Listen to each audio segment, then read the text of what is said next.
Саламатсыздарбы апалар, ассаламу алейкум деп кетейин. Сиздер менен бүгүн кайрадан дагы өтө маанилүү темалардын бири өспүрүм баланы кантип өзүнө ишенимдүү тарбиялайм, ошо боюнча сүйлөшөбүз.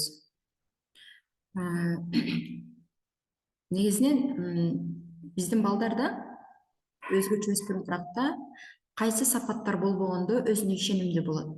Эгерде биз балдарыбызды буга чейин туура эмес тарбия берип алган болсок, сындап критикалаган болсок, адамдын инсандыгына тийген болсок, мындай бизге ачуубузга тийген, жакпаган учурда балдарыбызда аярлуу сезимдер пайда болот.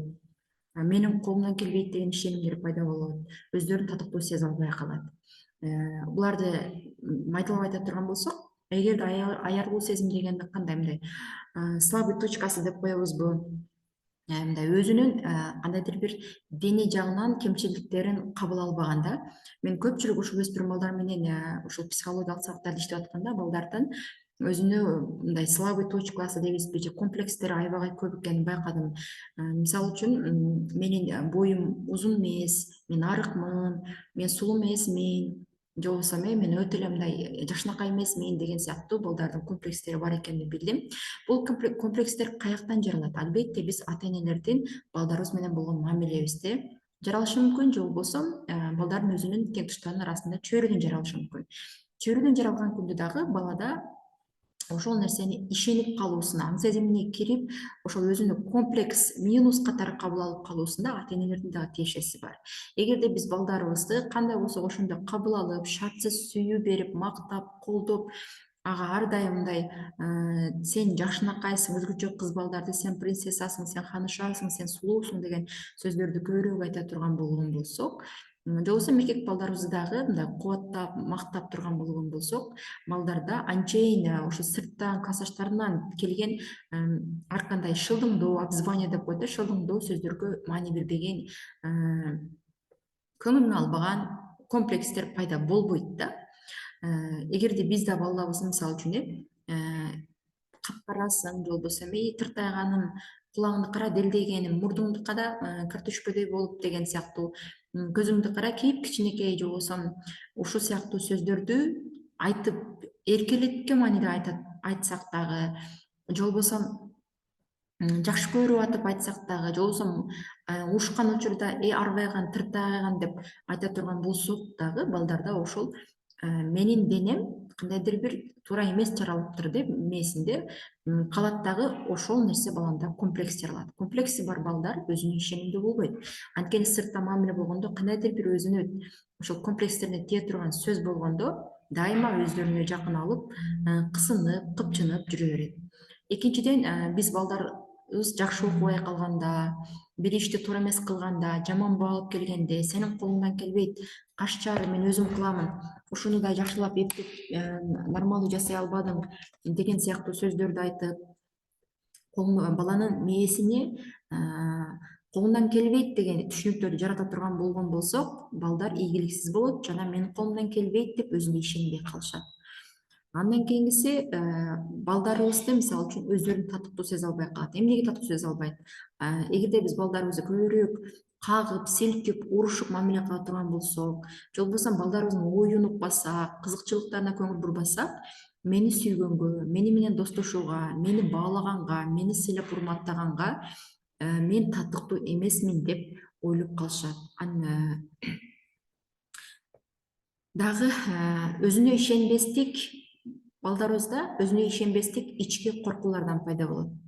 Коркуулар каяктан келет? Коркуулар ийгиликсиз болуп калуудан, кыла албай калгандан, уят болуп калуудан, шылдыңга калуудан. Албетте бул ойлойт жана башкаларды көрөт же өзү башынан өткөрөт тажрыйба түрүндө. Ошол себептүү да балдарда мен өзүмө ишенбейм деген түшүнүк жаралып калат. Эгерде балабыз мисалы үчүн жакшы эмес баа алып кала турган болсо, бир нерсени туура эмес жасап кое турган болсо, биз аны уят карсак, урушсак, жемелесек, бала кийин дагы ошол аракетти жасагандан, мисалы үчүн эки алып келди дейли, эки алып келсе биз аны урушуп уят кылсак, бала колунан келбей атат, мисалы математикадан колунан келбей атат, чыгара албай атат, дагы эки алам деп аракет да кыла албай калат да. Мен аракет кылсам деле эки алам, аракет кылбасам да эки алам деген сыяктуу. Же болбосо бала кандайдыр бир иш чарага катышкан болсо, мисалы үчүн спорттук кружокко мындай спорттук мелдешке катышты, жеңилип калды, аны биз сындап кое турган болгон болсок, ал болду, башка эч качан ошондой конкурстарга, соревнованияларга катышпайт да, мен баары бир ийгиликсиз болом деген сыяктуу. Демек ушул балдардын жан дүйнөсүндө кыла албай калам, уят болуп калам, шылдың болуп калам, жеме болуп калам, уруш болуп калам, ийгиликсиз болуп калам деген ички коркуулар дагы эч качан балдарды өзүнө болгон ишенимди жаратпайт. Негизинен өзүнө болгон ишеним бул жоопкерчиликти ала билүү сезими да, бул өзүнө ишенүү дагы сезимдердин катарына кирет. Жоопкерчиликти ала билүү. Башкача айтканда, анын колунан келет, мунун колунан келет эмес, менин колумдан келет, мен аткара алам деген сезим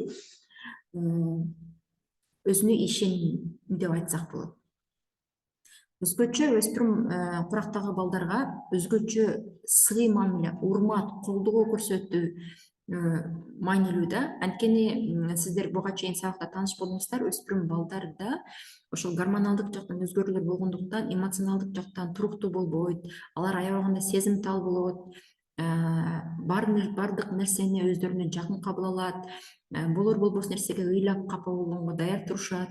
Демек бул балдарга биз колдоо көрсөтүп, анын адамдык инсандыгын урмат кылып, сый мамиле көрсөтүп турган болсок, балдар өзү ошол өспүрүм курактык кризистик абалын же болбосо ошол мындай эмоционалдык чың алган учурун жашап өтөт дагы, анан өзүнө ишеним калыптанат деп айтаар элек.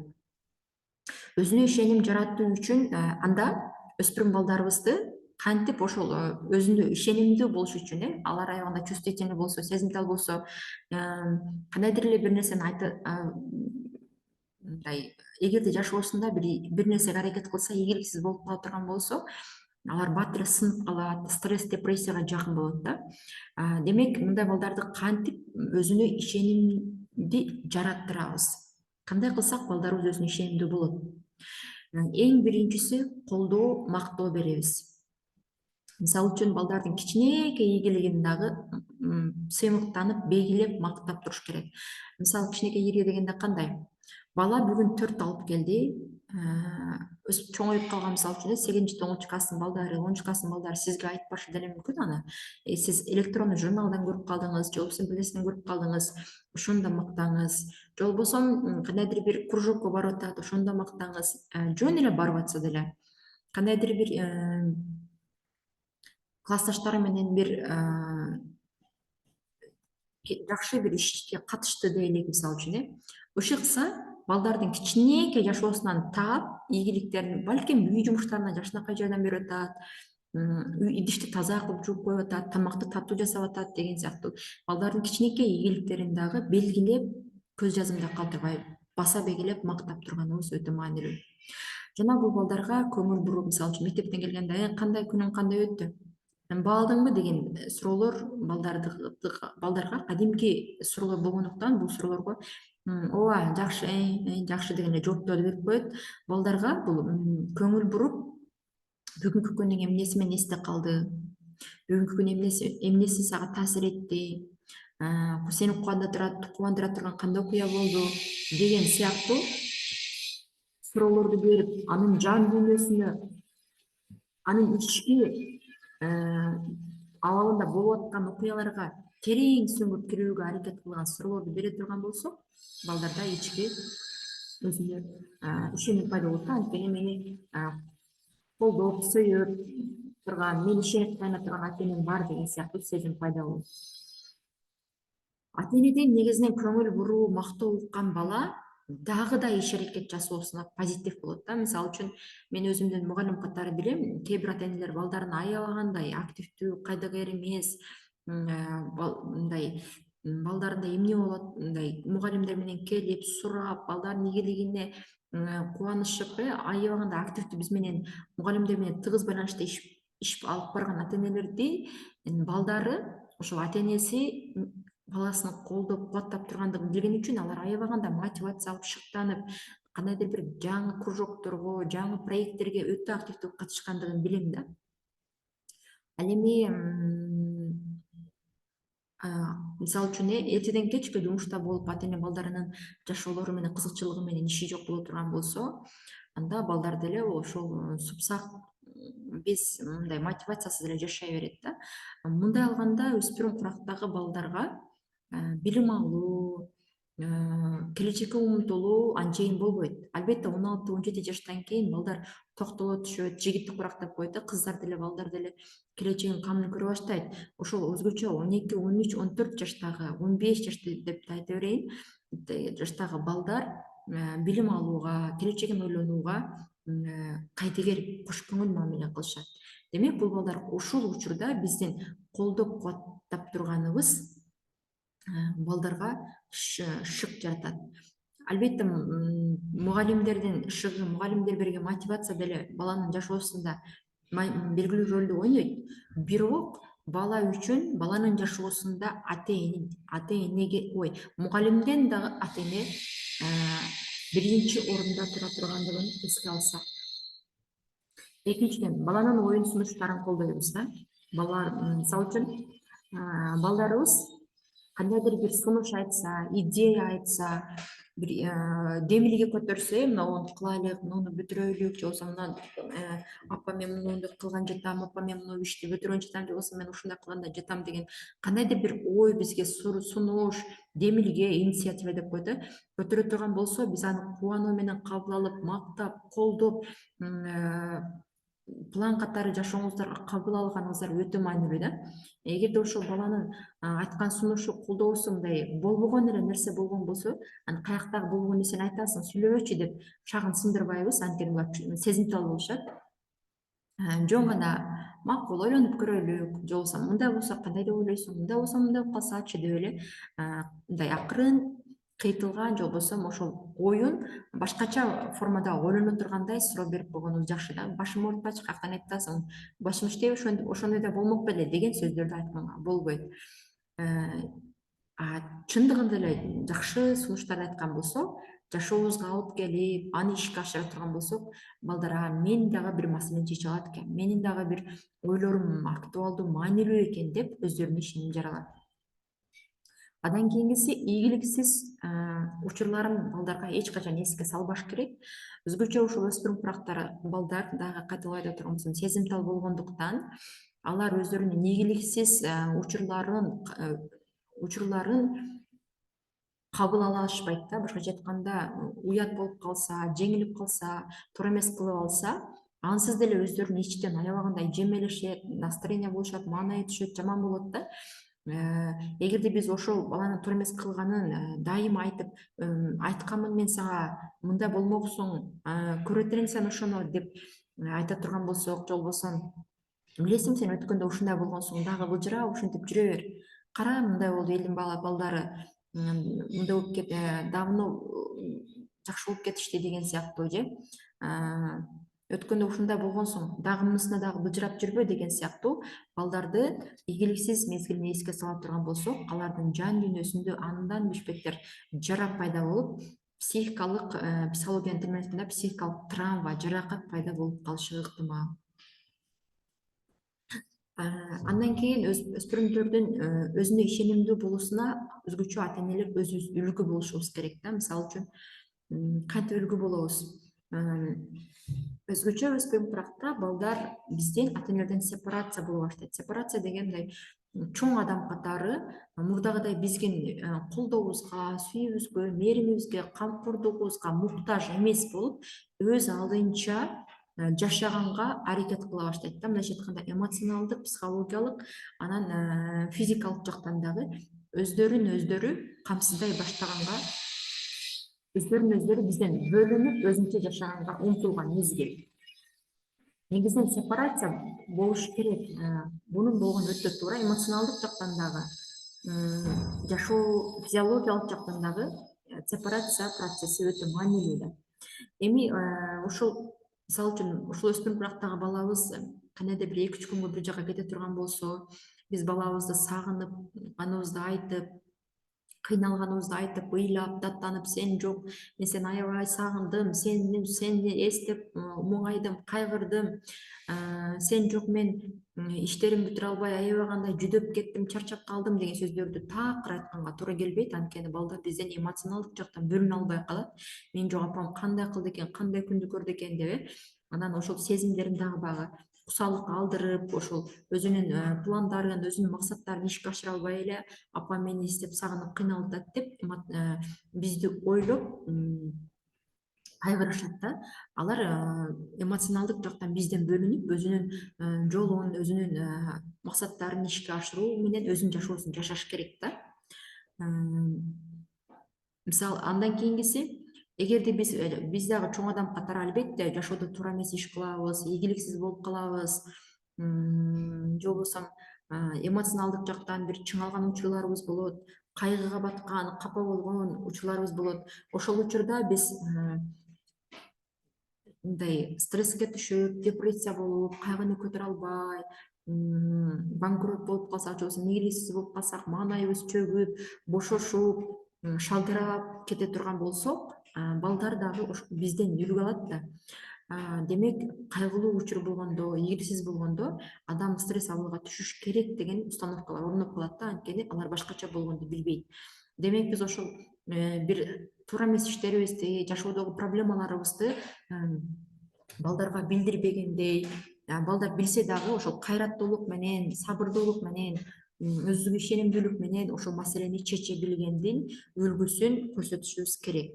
Андан кийин балдарыбыз ошол туура эмес кылып отурган болсо, ийгиликсиз абалга жаралып кала турган болсо, ошол албетте мектептен ошол эле учурда сабактан жаман окуп келет, жеңилип келет, утулуп келет, артта калып келет деген сыяктуу. Же болбосо бир нерсени туура эмес жасап алат, иш кылса балдардын ийгиликсиз абалын биз урушуп, күнөөлөп, өкүндүрбөшүбүз керек. Эгерде ушул урушуп, күнөөлөп, өкүндүрө турган болсок, бала чоң жашоодо дагы өмүр бою ката кылып алса, туура эмес кылып алса, ичтен өзүн жемелеп, айыптап, күнөөлөп, өзүн өзү урушуп, мындайча айтканда, толук жашоонун ырахат, бактылуулугун сезбейт. Биз урушпасак дагы, биз бул дүйнөдөн көзүбүз өтүп кетсе дагы, балдар өзүн кудум эле ата энеси урушуп аткандай өздөрүн өздөрү урушкан психикалык абалга өтүшөт да. Биз балдарыбызга чоң адамдай, чоң баладай сүйлөшкөнүбүздө, чоң адамдай мамиле кылганыбызда, алар психологиялык жактан батыраак чоңоюп, жетилип, ишенимдүү, өзүнө ишенимдүүлүгү артат. Чоң өлүп калган баланы кичине баладай кылып эркелетип, тити деп жүрө бере турган болсок, чоң иштерди, чоң милдеттерди, чоң жоопкерчиликтерди бербей турган болсок, балдарыбыз албетте дене бою жактан өсө бериши мүмкүн. Бирок психологиялык курак деп коет, бала аң сезимдик жактан чоңойбой калат, досторуна салыштырмалуу, достору чоң маселелерди чечип, чоңдордун проблемаларын сүйлөшүп, ошондой орчундуу маселе жөнүндө сүйлөшсө, биздин балдарыбыз жаш баладай аң сезимдүү болуп калат дагы, өзүнө ишеним пайда болбойт. Бешинчи, жана башында айтып өткөндөй, өзүн кабыл алганды, сүйгөндү үйрөтүшүбүз керек.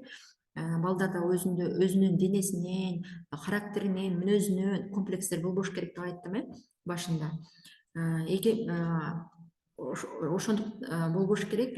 Биз балдарыбызды эч качан дене түзүлүшүнө менин капкара, менин сапсарым менен, менин делдин кулагым менен деген сөздөрдү айтканга болбойт. Же болбосо ушундай баягы мүнөзүн айтып, ажаансың, ушундай эле чекчеңдеп турасың деген сыяктуу мүнөзүн дагы айтып сындаганга болбойт. Эми балдарга ошондой мамиле кылмак тургай, биз өспүрүм курактагы балдардын, өзгөчө кыз балдардын алдында өзүбүз дагы үлгү катары, мисалы үчүн анын көзүнчө өзүбүздү өзүбүз кабыл алганды үлгү болуп көрсөтүшүбүз керек да. Мисалы үчүн өспүрүм курактагы кызга эч качан биз күзгү каранып, менин чачым мындай деп апалар, же болбосо мен семирип кетиптермин, менин өнөгүм жарашпай атат, мен сулуу эмес окшойм деген сыяктуу сөздөрдү айтсак, кудум ошолорду кыздарыбыз өзүнө сиңирип алат экен да. Менде толтура комплекстер бар болчу, мен психология менен өзүм иштей электен мурда. Ошол толтура комплекстерим толук көчүрмөсү апамдан келген билдим да. Анткени апам көзгө каранып алып туруп эле эч өзүн кабыл албай сындай берет да. Эмне үчүн менин денем ушундай семиз экен, эмне үчүн менин бул жерим мындай экен, эмне үчүн менин бул жерим мындай экен деп эле көзгө каранып эле ошентип менин көзүмчө айта бергендиктен мен деле кудум эле апамдай болуп, эмнеге менин бул жерим мындай экен, эмне үчүн менин бул жерим мындай экен деген эмени кайталап жашып жүрө бериптирмин. Ошол өзүмдү кабыл алгандан кийин, сүйгөндөн кийин баардык ошол түшүнүктөр, установкалар апамдан калганын билдим да. Демек сиздер дагы өзгөчө кыз балдарга, эркек балдарга дагы өзүңүздөрдүн кемчиликтериңиздерди айтпашыңыздар керек, сындабашыңыздар керек. Тескерисинче биз өспүрүм курактагы балдарга дүйнөдө эч кайсы адам бири бирине окшобой тургандыгын, ар бир адам өзүнчө уникалдуу экендигин, ар бир адам өзүнчө ар түрдүү боло тургандыгын, планета боюнча адамдар бири бирине окшобой тургандыгын айтып, түшүндүрүп, биздин кемчиликтерибиз артыкчылыктарыбыз экендигин түшүндүрүшүбүз керек да. Мисалы үчүн бир адам узун болот, бир адам кыска болот, бир адам арык болот, бир адам семиз болот. Ошонусу менен адамдар ар түрдүү, ошонусу менен жашоо кызыктуу депчи. Биздин кемчилигибиз, биздин артыкчылыгыбыз. Биз жашоону ошентип ар түрдүү болуп кооздоп турабыз деген сыяктуу позитивдүү түшүнүктөрдү балдарга киргизишибиз керек. 6-чы эреже: балдарды катасы үчүн урушпашыбыз керек, ката кылгандыгы үчүн. Мисалы үчүн мындай түшүнүп карай турган болсок, эч нерсе кылбаган адам, эч нерсе жасабаган адам гана ката кетирбейт да. Демек, балабызды кылган иши бизге жакпай кала турган болсо, туура эмес кала турган болсо, биз аны сындап, урушуунун ордуна акырын айтып, көрсөтүп, түшүндүрүп беришибиз керек. Анткени балдар жашоону үйрөнүүчү болгондуктан алар эч качан биздин бир айткан нерсебизди сразу үйрөнүп кете албайт, сразу түшүнүп кете албайт. Өзүңүз деле ойлонуп көрсөңүз, мисалы үчүн ошол эле кийим тиккенди, ошол эле тамак жасаганды, же болбосо эркек адамдар эмне эле ошол эле эркек адамдар деле балким үй курганды бир көргөндө эле үйрөнүп кеткен жок да. Алар деле толтура бузган, ката кылган. Мисалы үчүн тамак жасаганда канча жолу туура эмес тузду кыла алганбыз, тузу жок күйгүзүп алганбыз, ошол ар түрдүү ката кылып жатып үйрөнгөнбүз да. Демек, балдарыбызга дагы эч качан ката кетүү, катастрофа деген түшүнүктү мээсине киргизбешибиз керек. Ката кетүү менен адам тажрыйба алат, опыт алат. Балдарга катачылык үчүн урушпашыбыз керек. Эгерде бала ката кылуудан коркуп кала турган болсо, алар өзүнө эч качан ишенбейт, келечекте чоң иш аракеттерди жасабайт, чоң пландарды, максаттарды койбойт, чоң ийгиликтерге умтулбайт. Жетинчиси өспүрүм балдарды ишенимдүү кылуунун бир эрежеси десем болот. Бала кеңеш сураганда гана айтышыбыз керек. Өзгөчө өспүрүм балдар кеңеш сураганда айтышыбыз керек. Өспүрүм курактагы балдар психологиялык жактан өзүн чоң киши катары, чоң адам катары эсептеп баштагандыктан алар проблеманы, маселени өзү чечкенди, сепарация болгонду жакшы көрүшөт, өз көйгөйүн өзү чечкенди жакшы көрүшөт, өз проблемасын өзү көтөргөндү жакшы көрөт, жоопкерчиликти өзүнө алганды жакшы көрөт. Ушундай этапта жашашат да. Бунун баардыгы норма, өтө сонун деп түшүнсөк болот. Эгерде ошол өспүрүм курактагы балабызга биз баягы ата эне катары өзүбүздүн тажрыйбаларыбызды айтканда, аябаганда жакшы көрөбүз да. Балам, мындай кылба, мындай кылса болбойт экен, ката болот экен, биз атаң экөөбүз ушундай кылып алып адашканбыз, канча жыл билбей жүргөнбүз, сен да мындай кылба деген сыяктуу кеңештерди айтканда бала таптакыр уккусу келбейт да, жактырбайт да өспүрүм курактагы балдар. Андыктан өспүрүм курактагы балдарга эч качан кеңеш айтуунун кереги жок, сүйлөөнүн кереги жок. Булар курук сөздөрдү өтө жактырбайт. Жөн гана реалдуу практика жүзүндө үлгү гана болуп бере алабыз. Андан кийингиси, эгерде бала бир ишти баштаган болсо, ата эне аралаша бере турган болсо, ал иш бүткөндөн кийин да балада ырахаттануу, канааттануу сезими жаралбайт да. Тактап айтканда, бала кийин чоң жашоодо дагы чоң иштерди бүтүрсө дагы, чоң ийгиликтерди жаратса дагы өзүнө канааттанбай калат. мисалы мен ушул нерсени мен өзүм башыман өткөн, идиш жууп жатсам деле, кийимдерди, кирлерди жууп жатсам деле, үйлөрдү жыйып жатсам деле апам келип, айтып, деп, аралашып, жардам берип, идишти бул жагынан жууша коюп, бул жагынан кийимдерди жууганга жардам берип коюп, үй тазалап атсам, бул жагын жыйыша коюп тазалашып эле жүрө берет болчу да. Анан иш бүткөндөн кийин менде ошол билем өспүрүм кырактагы кыз кезинде ушул ишти мен бүтүрдүм деген сезим эч качан болбойт эле да.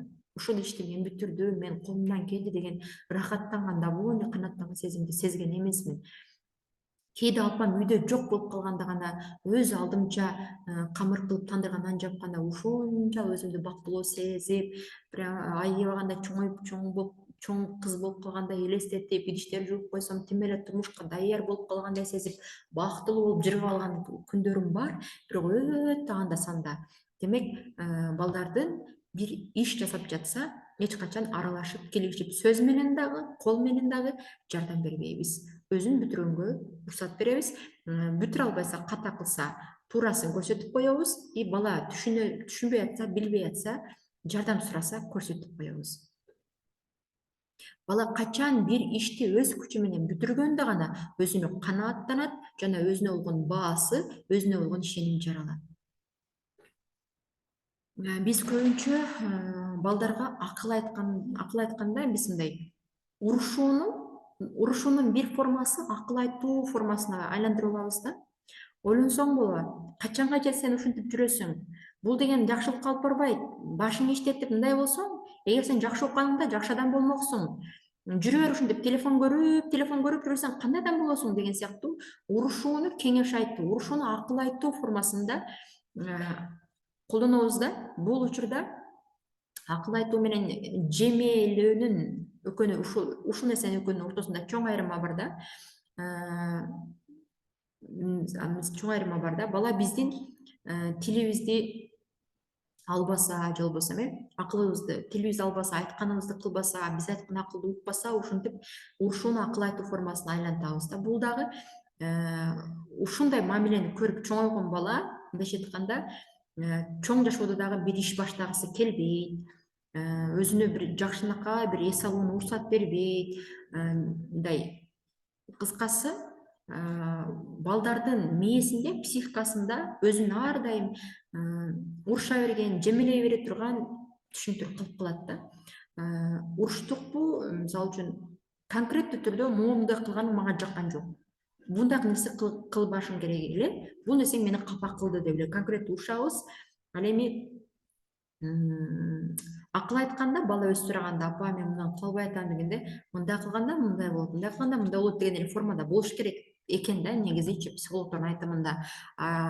Биз ошол урушуунун акыл айтуу формасына өтө турган болсок, балдар өмүр бою психикасында өзүнө уктап эс алганга дагы, чоң иш баштаганда дагы кудум жан дүйнөсүндө ата эне сыяктуу бирөө урушуп жемелеп жаткандай сезиле берет экен. Тогузунчу, өзүнө болгон ишенимди жаратуунун 9 эрежеси десек болот, эң мыкты бол дебеңиз да. Мисалы үчүн кээ бир ата энелер сен класстын ичинен эң мыкты болушуң керек. Бардыгынан эң жакшынакай кийинип турушуң керек, эң жакшынакай тыкканы, эң акылдуусу, эң сулуусу, эң күчтүүсү, эң жакшы окуганы, эң сонуну бол деп мотивация беришет да, мындай кулактарына куюп көп айтышат. Эгерде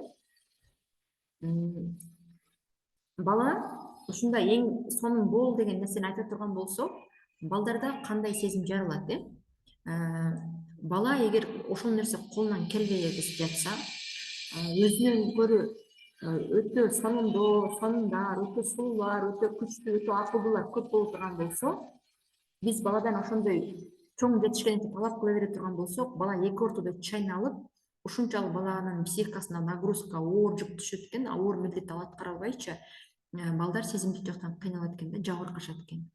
Көпчүлүк ата энелер мисалы үчүн өзү жетпеген ийгиликке баласын жетишин талап кылат экен да. Мисалы менин апам ырдагысы келген экен эл астына чыгыпчы, бирок өзү ырдай албай калган. Анан мен мектепте окуп жүргөнүмдө дайыма менин ырдашымды талап кылат болчу да, ырдагын, сахнага чыккын, конкурстарга катышкын, ошондой эле баягы той топурлардагы микрофонду алып ырда деп эле мени мажбурлай берет да. Бирок менде музыканын угуу, слух деп коет го, музыкальный слух, ошонун жакшы анчейин мындай өнүкпөгөн да. Мисалы үчүн мен музыканы кайсы жеринде баштап, үнүм жакшы эле болгону менен ошол музыканы ажыратуум анча эмес да. Кайсы жерден ырды баштап, кайсы жерде токтотууну билбейм дагы. Ырдай бергем да, апамдын максатын аткарам депчи, көп уят болгонмун.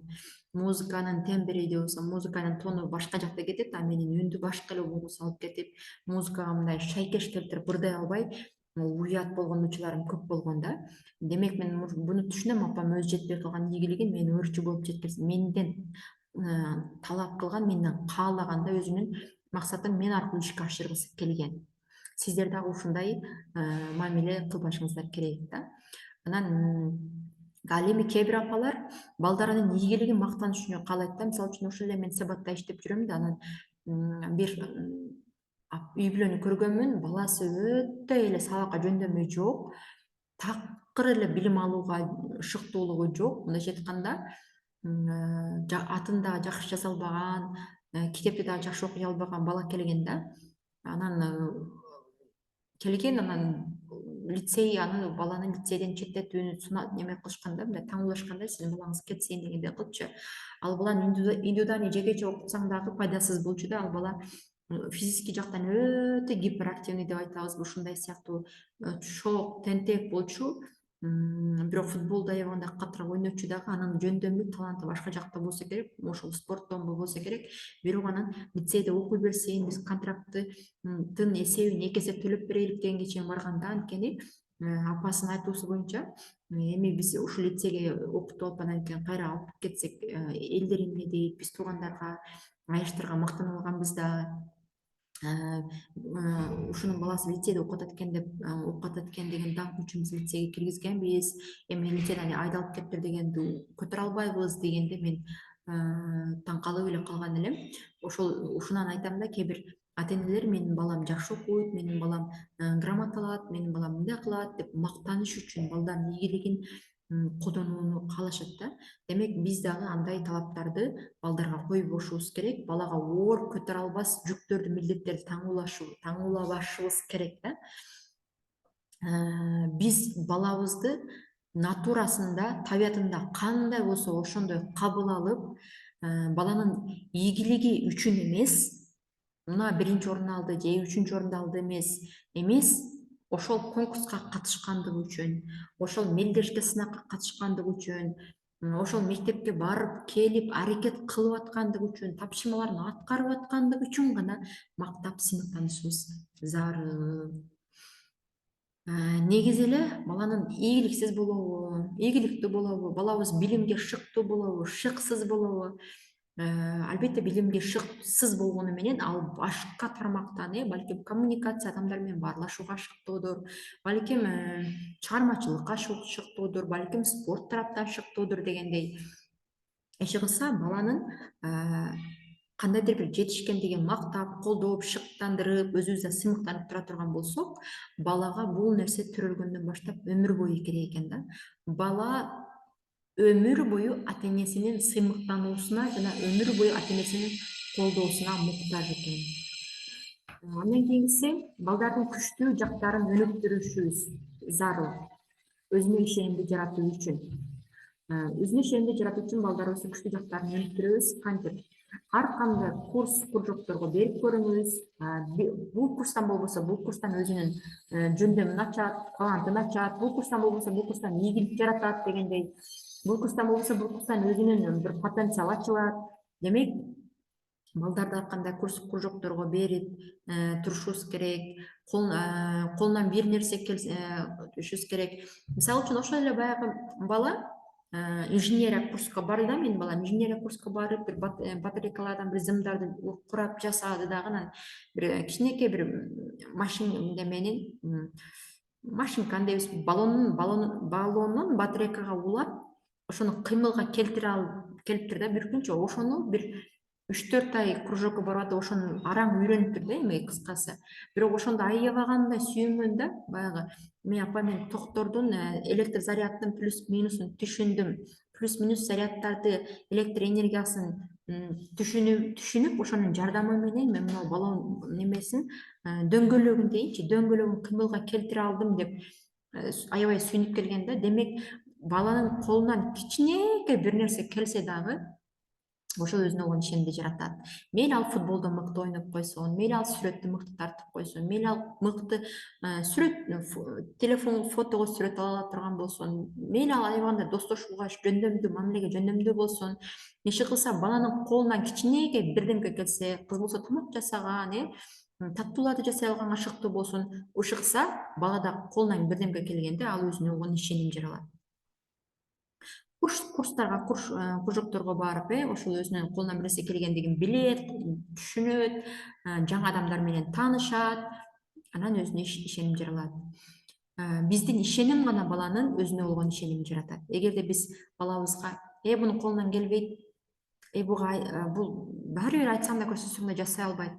Бул баланын колунан таакыр, мисалы үчүн такыр баягы сабак окуган келбейт, бул такыр математиканыкына башы жетпейт, бул такыр китеп окуй албайт, же болбосо бул такыр топ ойной албайт деген сыяктуу биз ишенбестик менен мамиле кыла турган болсок, ал подсознательно, жөн эле сознательно дегендей, кыскасы эненин көмүскаң сезиминде болобу, жөн аң сезиминде болобу, биздин ошол балабыз жөнүндөгү ойлорубуз, пикирлерибиз балага кадимкидей сезилип турат, туюлуп турат. Ата энем мага ишенбей атабы, ата энем мен жөнүндө ошондой ойдобу, ата энем менин колумдан келбейт деп ойлоп атабы, значит менин колумдан келбейт экен деп эле ойлоп калат, болду, бүттү, башка жолу жок да. 11. Балдарга тандоо жана эркиндик беришибиз керек. Тандоо жана эркиндик дегенде кандай? Мисалы үчүн эли жөнөкөй элементарный, мисалы мектеп ачылышына кийимдерин өзү тандап алсын, үй жумуштарын кайсы жумуштарды сен жасайсың дегендей. Албетте кийимди, мисалы базарга барып эле кийим ал десек, албетте бала кепка дагы бир шорт да бирдемкени алып алышы мүмкүн да.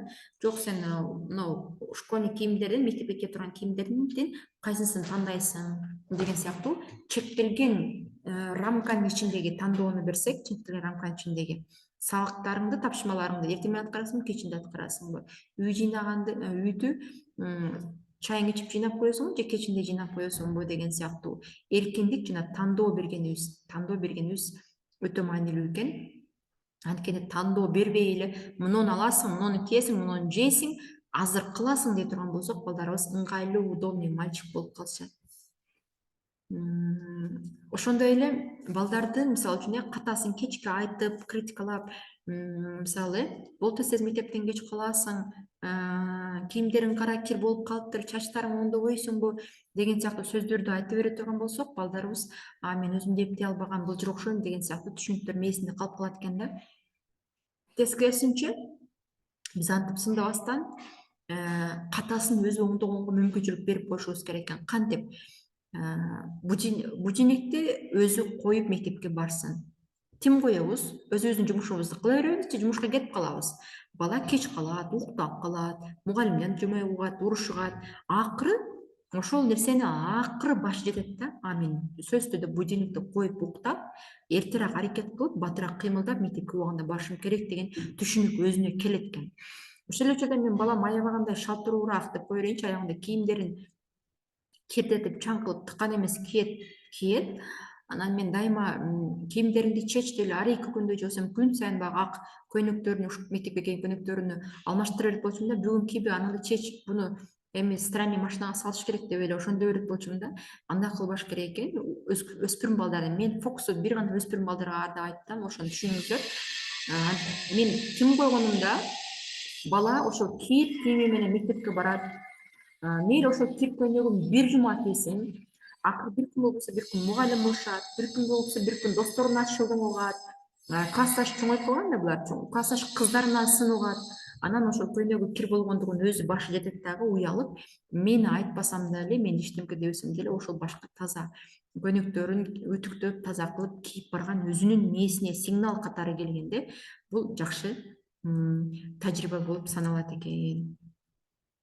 Ошондой эле балдарга мүмкүнчүлүгүнө жараша милдеттерди беришибиз керек. Мисалы, Мен ошол 13 жаштагы эркек балама сен тамак кылышың керек, плов басышың керек деген ишти бербешим керек албетте. Аны мажбурлап урушуп милдетти берип койсом деле ал жасай албайт, же жасаса дагы бирдемкедей кылып эле плов жасап коюшу мүмкүн да, анан өзүнүн пловун көрүп алып менин колумдан вообще келбейт экен деген нерсе жаралып калат да. Же болбосо дагы кандай дагы эмне, ошол эле ошолду 13 жаштагы балама сен барып атты минип чаап чуркап кел деген ишти тапшырбашым керек да, анткени ал шаарда тургандыктан аттын жанына барып да көрбөгөн, кармап да көрбөгөн, иш кылса мындай ал үчүн колунан келбейт да. Көрдүңбү могу балдар атты чаап зымырдап жүрөт. Бар сен дагы кыл деген сыяктуу баланын мүмкүнчүлүгү такыр колунан келбеген нерсени таңуулабашым керек. Андан кийинки эки акыркысы балдардыга жок деп айтканды үйрөтүшүбүз керек. Чек арасын коргогонду, өзүбүздүн чек арабызды коргоп, ошондой эле балабыз да бизге жок деп айтканын кабыл алышыбыз керек да. Мисалы үчүн балам давай үйлөрдү жыйып кой дей турган болсок, бала апа мен азыр үй жыйнагым келген жок десе, неге сен үй жыйбайт экенсиң, мен жуй дегенде жыясың, эмне айтасың деп каршы чыкпайбыз да. Жөн гана макул анда кечинде жыйып коесуң дейбиз, же болбосо неге жыйгың келбей атат деп себебин гана сурап коебуз да. Кандай болгон күндө дагы балдардын жок деп айтканын кабыл алдырып үйрөтүшүбүз керек. Ошондо бала мындай өзүнүн оюн коргогонду, өзүнүн чек арасын коргогонду, өзүнүн кызыкчылыктарын коргогонду үйрөнөт. Эмнеге жыйнагың келбей атат дегенде, мен азыр чарчап турам, же апа мен азыр маанайым жок, же болбосо мен азыр башым ооруп турат деген жөндүү себеп айтышы мүмкүн да. Эгерде биз ошол жок деп айта албаса, болду сиз мектептен келдиңби, тез кийимдериңди которгондо үйлөрдү жыйна, болду азыр коноп келет, чачып атабыз дей турган болсок, бала балким чарчап келди, маанайы жок, кимдир досу менен урушуп келди, же аябагандай башы ооруп турат, бизге жок деп айта албаса, ошол абал менен үй жыят дагы былтыңдап капа болуп ичинен негатив топтой берет да. Бул негатив топтоло берген баланын өзүнө өтө зыян. Бир күн болбосо бир күн оору менен чыгып кетет, же болбосо бир күн токтоп отуруп чоң бунт агрессиясы менен бизге көрсөтөт, же болбосо үйдөгү кичинекей бөбөктөрүн урушуп өнөрүн көрсөтөт, же болбосо биз менен бакырып кыйкырып кайша сүйлөшүшү мүмкүн, же болбосо мектепке барып алсыз балдарды уруп жазалап чыгарышы мүмкүн. Балдарыбызга тескерисинче бирөөгө жакшылык кылууну өзүнүн эрки менен, каалоосу менен кылганды үйрөтүшүбүз керек. Бирөөгө жакшылыкты корккондугу үчүн, кошомат үчүн, байкуш болуп жасап эмес, өзүнүн желаниясы менен жасаганды үйрөтүшүбүз керек. Негизинен балдарга, өспүрүм курактагы балдарга өзүнө ишеним жаратыш үчүн жазанын бардык түрүн токтотобуз. Урушпайбыз, сындабайбыз, урбайбыз, эмоционалдык мындай жек көрүүбүздү билдирбейбиз, сүйлөбөй койбойбуз. Иши кылса биздин жазаларыбыз балдардын өзүнө болгон сый-урматын, өзүнө болгон ишенимин, өзүнө болгон баасын жер менен жер кылып жок кылып салат. Шартсыз сүйүү беребиз. Балабызды кандай болгонсо ошондой кабыл алабыз. Балабыз ийгилик жаратканда дагы сүйүүбүздү билдиребиз, жөн отурганда да сүйүүбүздү билдиребиз. 5 алып келгенде дагы, 2 алып келгенде да сүйүүбүздү билдиребиз. Уктап жатканда дагы, тамак ичип жатканда да сүйүүбүздү билдирип турсак, бул шартсыз сүйүү деп аталат. Шарттуу сүйүү качан гана балабыз бир ийгиликке жаратып, апа мен 5 алдым, апа мен эмне дейт, иш кылса мен 1 орунду алдым десе гана, о молодец балам дейбиз да, калган убакта унчукпай жүрө бере турган болсок, бул шарттуу сүйүү болуп калат. Бала бизден дайыма сүйүп алыш үчүн, мактоо алыш үчүн кандайдыр бир иш аракет жасап, ийгилик жасап, өзүн курбандыкка чалыш керек болуп калат. Жок, ал бул дүйнөгө жаралгандыгы үчүн, ал баланы Кудай бизге бергендиги үчүн сүйүү беришибиз зарыл. Негизинен еврейлик тарбиянын системасы, же болбосо чыныгы тарбиянын эрежеси боюнча баланы кандай кылып өзүнө ишенимди кандай кылып жаратабыз дегенде, биринчи нерсе, бала кандай болсо ошондой кабыл алабыз.